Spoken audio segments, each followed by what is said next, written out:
दोस्तों, एक गांव में पंचों की सभा लगी हुई थी। इन पंचों में उसी गांव के 5 लोग पंच पद पर नियुक्त थे। इन 5 पंचों में एक मुल्ला जी भी थे जो कि पंच पद पर विराजमान थे। लेकिन मुल्ला जी की सोच बड़ी ही रूढ़िवादी और पुरानी तरह की थी। ये किसी भी नीची जाति के लोगों को सीधे नजरों से नहीं देखते थे।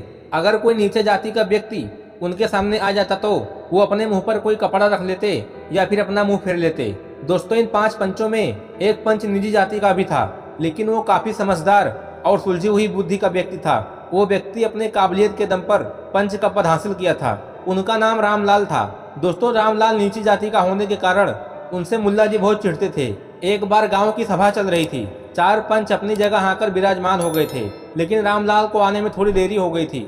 तभी रामलाल जल्दी जल्दी सभा में आए और वो देखे कि उन्हें बैठने के लिए सिर्फ एक ही जगह खाली है, जो कि मुल्ला जी के बाजू में थी। तो रामलाल जाकर वहां मुल्ला जी के बाजू में बैठ गए। मुल्ला जी ने जैसे ही देखा कि रामलाल उनके पास आकर बैठ गया है, तभी उन्होंने एक कपड़ा अपने मुंह पर डाल दिया। भरी सभा में ऐसे करते देख किसी को भी अच्छा नहीं लगा। बाकी पंचों ने उन्हें समझाया कि उन्हें इस तरह से रामलाल का अपमान नहीं करना चाहिए। तभी मुल्ला जी ने विरोध करते हुए कहा कि अगर मैं इस नीची जाति के व्यक्ति को सीधी नजरों से देख लूंगा तो मुझे पाप लगेगा, क्योंकि नीची जाति के लोगों के पूर्वजों ने बहुत ज्यादा पाप किया था, इसलिए उन्हें देखने से भी देखने वालों को पाप लगता है।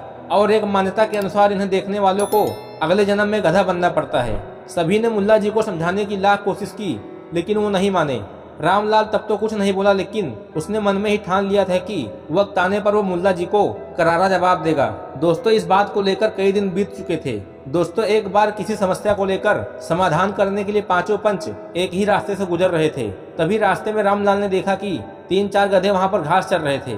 तभी रामलाल ने सबको रुकने के लिए कहा और वो सीधे गधे के पास चले गया। गधों के पास जाकर उनके पैर छूकर उन्हें प्रणाम करने लगा। दोस्तों, सभी यहाँ देखकर हैरान थे।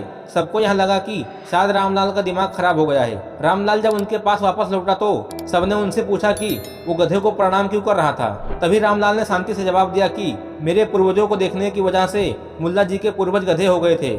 मैं मुल्ला जी के पूर्वजों को सम्मान दे रहा था, इसलिए मैंने उनके पैर छुए। तभी सभी पंच रामलाल की बात सुनकर हंसने लगे, सिवाय मुल्ला जी के। मुल्ला जी ने काफी सोचा और उन्हें रामलाल की व्यंग से की गई बात समझ में आ गई।